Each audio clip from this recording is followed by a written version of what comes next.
Magandang hapon sa inyo lahat. Ito po si Herbert Curia, author-promoter ng Human Rights Promotion.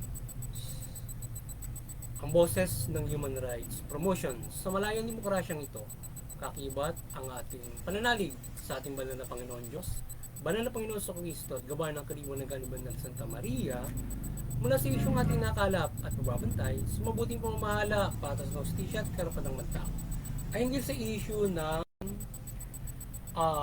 Labor Day last May 1, 2024 o yung selebrasyon ng Labor Day last May 1. So muli ay taon-taon ay sineselebra ang Labor Day tuwing Mayo 1 ng buong mundo, partikular ang Pilipinas. So ito yung tinunghayan topic natin, yung Labor Day o yung pag-celebrate ng International Labor Day yan, particular sa Pilipinas. So hindi lamang tayo ang nagse-celebrate yan, kundi buong mundo. So naging maayos ang selebrasyon ng manggagawa sa kanilang kilos protesta o mobilisasyon, kung saan ang kanilang o paggunitan nila rito at kung saan ang kanilang sigaw dito ay wage hike o taas sahod nationwide. Maliban dyan ay nais din ng grupo na manggagawa na makipagdialogo sa ating Pangulong Marcos upang maayag nila ang kanilang hinaing at nais hinggil sa usapin ng labor. So, nais ng yun yung kanilang isa na boses dito sa kanilang mobilisasyon o yung pagkukunbin nila sa unity nila sa Labor Day, yung celebration na yun na sinubosin nila yung wage hike sa kanilang programa at saka yung pakikipagdialogo sa ating Pangulong Marcos hinggil doon sa kanilang mga hiniing, mga perspective nila on labor. At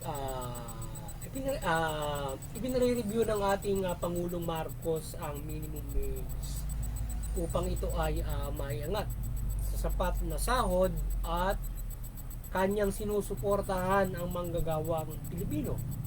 Ang ating Kongreso at Senado ay gayon din at sila ay patuloy na magpapasa ng batas na susuporta sa manggagawa. Pag-iibayin nila ang labor code. Yan, ayon sa ating mga mambabatas na kanilang pag-ibayuhin itong labor code. Sana nga ay kanilang pag-ibayuhin itong labor code o yung karapatang pantao ng mga manggagawa. At sana ay suportahan nila yung si Pangulong Marcos doon sa kanyang nais na pagsuporta sa manggagawa at yung pag-review ng minimum wage. So, human rights promotion ay maring sumusuporta sa mabuting pamamahala, patas ng hustisya at karapatang magtao. Sa isyong ito ng Labor Day na isinelebra nitong Mayo 1 ay 2024 ay nakikisa tayo sa selebrasyong ito ng Labor Day sa manggagawang Pilipino at buong mundo. Hikayat natin na patuloy na magkaisa ang manggagawa sa Pilipinas at buong mundo at ang karapatan sa paggawa ay panghawakan at suportahan ng bawat manggagawa. So dapat yung bawat manggagawa ay kanilang magkaisa sila doon sa kanilang karapatan, panghawakan nila ito upang ito ay patuloy na ipatupad ito sa mga hindi pa na ipatupad ng mga bansa at patuloy na pag-ibayuhin ito ng bawat mga bansa mula doon sa kanilang pamahalaan. So dapat yung mga manggagawa nagkakaisa diyan para ito ay mapagkaisahan nilang may lahad, may lapit, may saboses sa pamahalaan para yung kanilang karapatan ay maibigay ng lubos. So, ang hinaing ng mga gawang Pilipino na itaas ang sahod ay ating maring sinusuportahan ito at naway ang wage board at ang ating Kongreso at Senado ay suportahan ang pagsuporta ng Pangulong Marcos na tugunin ang hinaing ng manggagawa na maitaas ang sahod nila. So, maliban dito ay ang mga karapatan ng mga manggagawa ay ibigay at ipatupad ng lubos ng ating pamahalaan at ang mga kumpanya ay sundin ito. So sana ay suportahan nga ng ating Senado, Kongreso, Wage Board yung nais ng manggagawa na pagtaas ng sahod na sinuportahan din ng ating Pangulong Marcos na pinarinig yung ngayaan na nais niya rin na matugon yung hinaing ng mga gawa. So sana ay suportahan niya ng Congressional Wage Board para maibigay yung nais ng mga gawa na sahod. So ang kontraktualisasyon ay bigyan din ng pansin na gawing permanente ang mga gawa at hinto na ang kontraktualisasyon sa bansa maging sa pamahalaan o public o private sector. So higit na ito ang magbibigay ng mabuting buhay sa mga manggagawa sa halip na kontraktual lamang ang ibigay o piliin ng mga gawa na parang nag-abroad. So instead na piliin ng manggagawa na ikaw ay gusto mo kontraktual lang para ka nag-abroad ay ito ay sinasamantala ng ibang kumpanya na puro kontraktual yung para wala silang mga benepisyo na ibibigay sa mga manggagawa. So dapat ay kapag nag-hire sila ng manggagawa ay automatic kung sila ay malalagay sa probationary. So after ng 6-month probationary, pasalahin sila o i-evaluate kung sila ipapasa bilang regular, mga ganun mga bagay. So pero dapat ay yung pag halimbawa ikaw ay i-negotiate as contractual ay hindi dapat ganun yung kalakaran na gawin ng ating bansa. So tanggalin na yung ganung klase ng kalakaran na contractual. So kapag nag-apply ay probationary agad para mayroon silang pagkakataon na ma-regular. So ngayon ang problema, wag naman samantalain kung sa probationary, kunwari probationary lamang pero hindi naman itutuloy na sila ay maging regular. So yun. Kaya dapat mayroong yung siguro bigyan ng pansin kung paano ang pagre-regular maliban doon sa kumpanya ay maaaring sila yung nagpapasa halimbawa sa DOLE ng review nung isang manggagawa para maging regular, para at least fair para sa kanilang mga evaluation, kasi maaaring gayahin din ng kumpanya kunwari probing pero hindi naman niya regular. So mga ganun mga bagay, so kalalabas yung bagsak ka doon sa iyong evaluation. So yan. Ang standard na sahod ayon sa karapatang pantawan dapat na sahurin ng mga manggagawa, subalit sa ating bansa ay tila hindi pa ito makakaya sa ating status ng ekonomiya na tayo ay hindi ganun unlad. So gayon man ay pilitin ng pamahalaan na maabot ito with the companies in the Philippines. So yun. So dapat ay standard yung sahod na sinasahod ng ating mga manggagawa. Halimbawa sa Pilipinas, magkano ba ang standard dito? Ayon sa mga manggagawa, pang nasa 30,000 na ba yung standard o yung bubuhay ka ng 5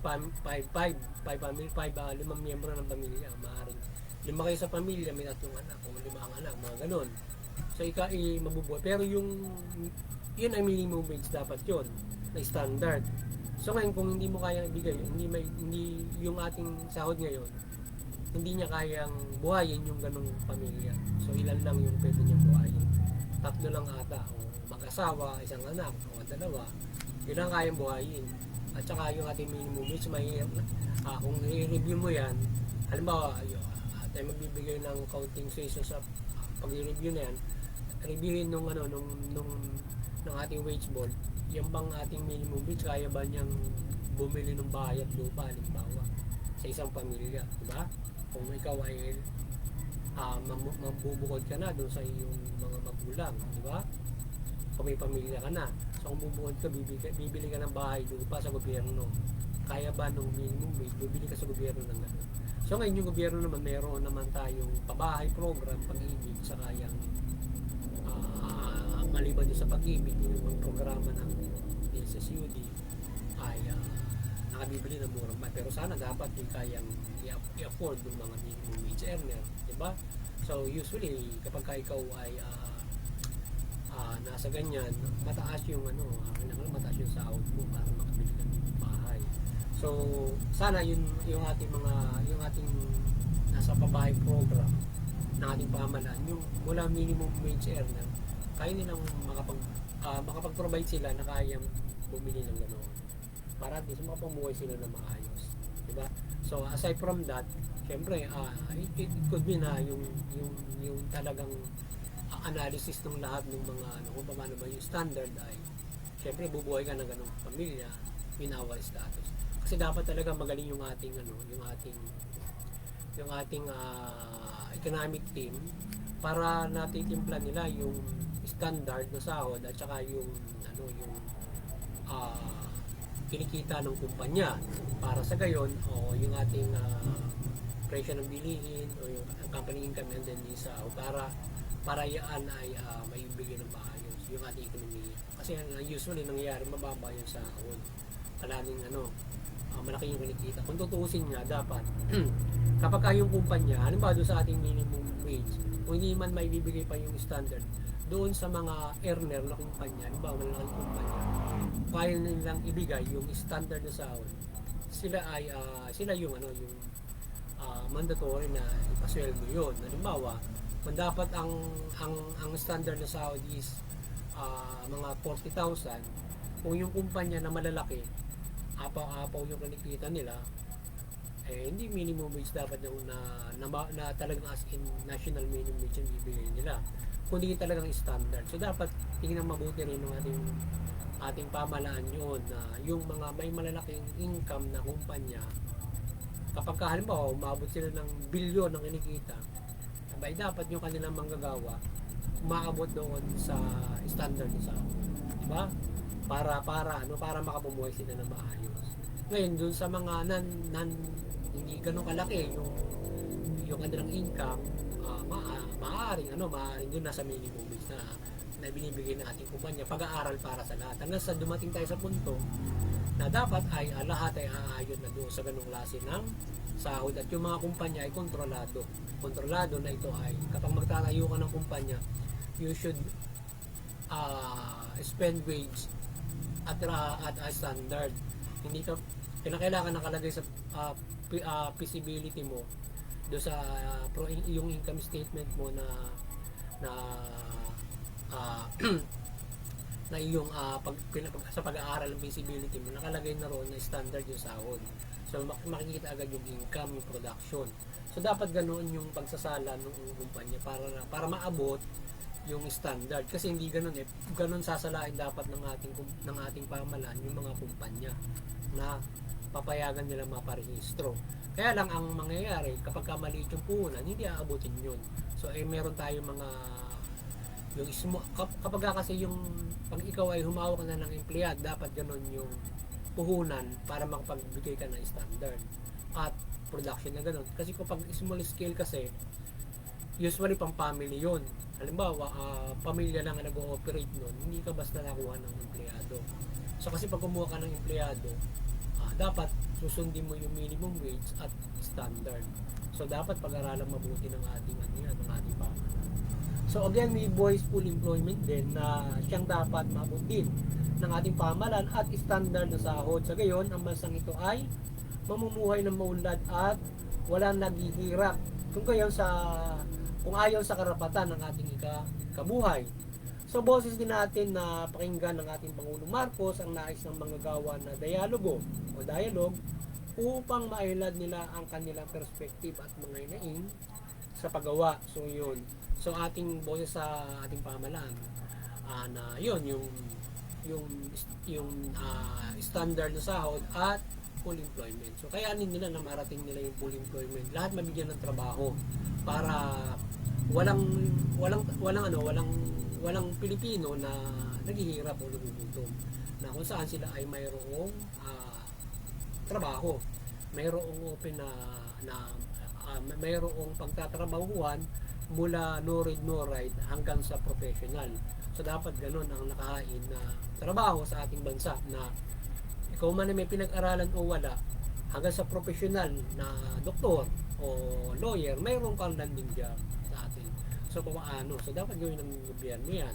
Kung paano nila maiibigay yun. So paano nila ang gagawin nila. So ang ginagawa ng ating pamahalaan usually, they are encouraging investor from foreign. Diba? Tapos binabago nga nila yung batas but dapat tingnan din ng mabuti kung paano yung ating lokal investor at magsama-sama yung ating mga mamamayan or mga ibang mayroong mga may mga malalak nakapundar na yung iba naloloko nga lang doon sa mga investment scam to form a business para makapagbigay ng trabaho at sila ay makadagdag sa kanilang mga income. Yung kanilang pera na apaw, wala pa lang ipon from abroad or here ay invest nila, sila ay magkaroon ng negosyo o parang ang government ang mag-accompany kung paano at matulungan din nila sila, madagdagan din nila ng puhunan para makapagbigay ng trabaho on our local investment. Ano po, mapasok sa industriyang ito, higayatin mo yung mga men, ma-invest kayo rito, tapos ganun. Yung iba kasi, anong nangyari na naluloko. Ibig sabihin, maraming Pilipino rin yung maaluan yung buhay na makapag-invest sa ganun. Yung iba nga naluloko pa, milyon, di ba? Ay kung na-invest nila sa isang gabay ng pamahalaan para makapag-form ng business, makapagbibigay sila ng trabaho, di ba? Para halimbawa in the form of corporation, yan. Magpo-form ng corporation yung mga tao, tapos makapagbibigay sila ng trabaho. Sana ganun. Yung iba kasi syempre kaya naluloko, inaano sila, pinapangakuan ng mataas na dividendo o tubo kapag ka nag-invest sila ron. So dapat gabay ng pamahalaan yung ganong klase ng mga tao na nakaka-invest. Kasi kung mahala at kung ating mapupuna, maraming mga Pilipino nakaka-invest at naluloko nga, di ba? Yung mga ganon.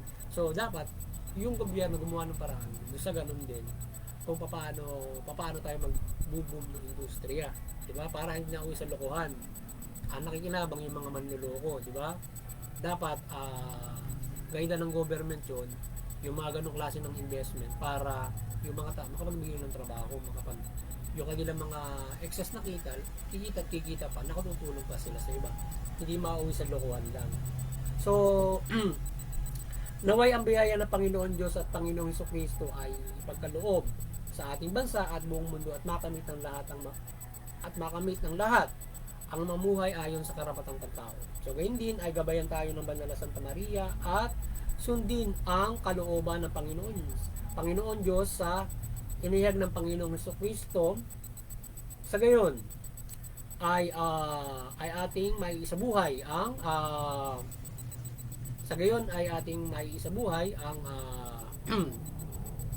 ang kalooban ng sa gayon ay ating maisabuhay ang karapatang pantao mula doon sa pagsasabuhay ng mabuting balita. So yun.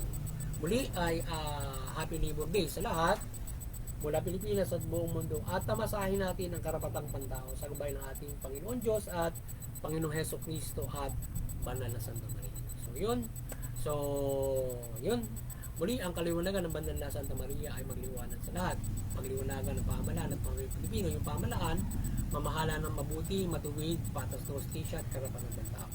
Ang mga Pilipino ay sumunod sa pamahalaan at suportahan yung karapatang pantao at mabuti pamamana. Sa gayon, makapamumuhay tayo ng mapayapa at tayo magkakaroon ng mabilis na pag-unlad at kasaganaan. So, mamumuhay tayo ng masagana, papayapa kung tayo ay ganyan ang gagawin ng pamahalaan, mamamahala ng mabuti, maayos, matuwid, tumutungo sa karapatan. Kung yung mamaya naman sumusuporta, so maging mapayapa at masagana tayo.